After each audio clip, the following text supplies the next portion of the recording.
untuk menjadi somebody, kamu tidak harus dilahirkan dari keluarga yang somebody juga.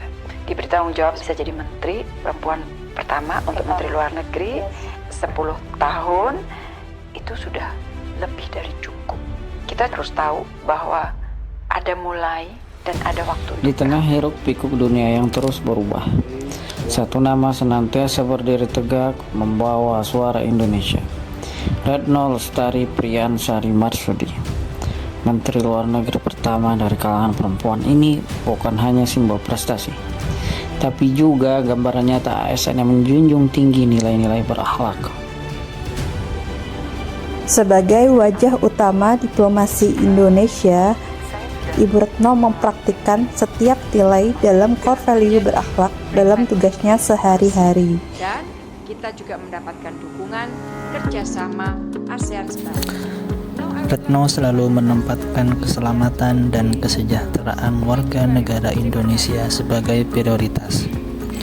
Ketika krisis pecah di Afghanistan, Ukraina, atau Sudan, ia hadir memastikan evakuasi WNI berjalan aman. Yang dievakuasi dari Sudan melalui Jeddah. Dalam pandemi COVID-19, ia aktif menjalin komunikasi internasional untuk memastikan akses vaksin bagi seluruh rakyat Indonesia.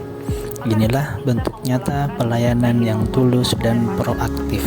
Belum lagi kita menyediakan bantuan-bantuan kepada warga negara Indonesia di luar negeri yang sangat memerlukan bantuan. Ibu Retno menunjukkan akuntabilitas melalui sikap terbuka, transparan, dan tegas dalam menyampaikan sikap politik luar negeri Indonesia.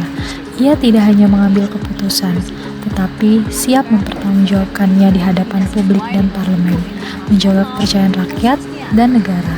Saya ingin menekankan satu prinsip terkait kedaulatan dan hak berdaulat Indonesia di perairan Indonesia. Berbekal pengalaman lebih dari 30 tahun di dunia diplomasi, Ibu Retno terus mengasah diri. Ia belajar dari setiap dinamika geopolitik dunia, mendorong reformasi diplomasi dan juga mendukung lahirnya diplomat-diplomat muda yang cerdas dan tangguh. Kompetensi bukan hanya soal ilmu, tapi juga kepekaan dalam membaca arah zaman. Ibu Retno menciptakan harmoni dengan berbagai bangsa. Diplomasi adalah seni membangun hubungan tanpa memandang ras, agama, atau kepentingan politik.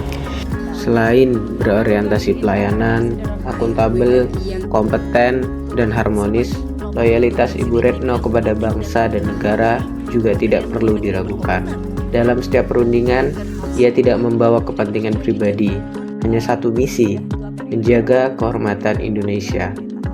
Saat dunia beralih ke digital karena pandemi, Retno tidak tertinggal. Ia cepat beradaptasi. Ia memimpin diplomasi secara virtual, yang menunjukkan bahwa birokrasi pun bisa lincah dan relevan. Retno tak bekerja sendiri. Ia membangun kolaborasi dengan negara-negara sahabat, organisasi internasional, dan komunitas global. Semua demi menciptakan perdamaian, stabilitas, dan kemajuan bersama. Retno Marsudi adalah bukti nyata bahwa nilai berakhlak bukan sekedar slogan. Ia menghidupinya, menanamkannya dalam diplomasi, dan menjadikannya fondasi dalam setiap langkah sebagai abdi negara. At the same time, we are a democratic country. Our economy will continue to grow. The rise of Indonesia will never threaten others.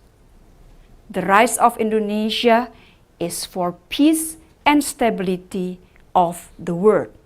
So I thank you very much for your attention.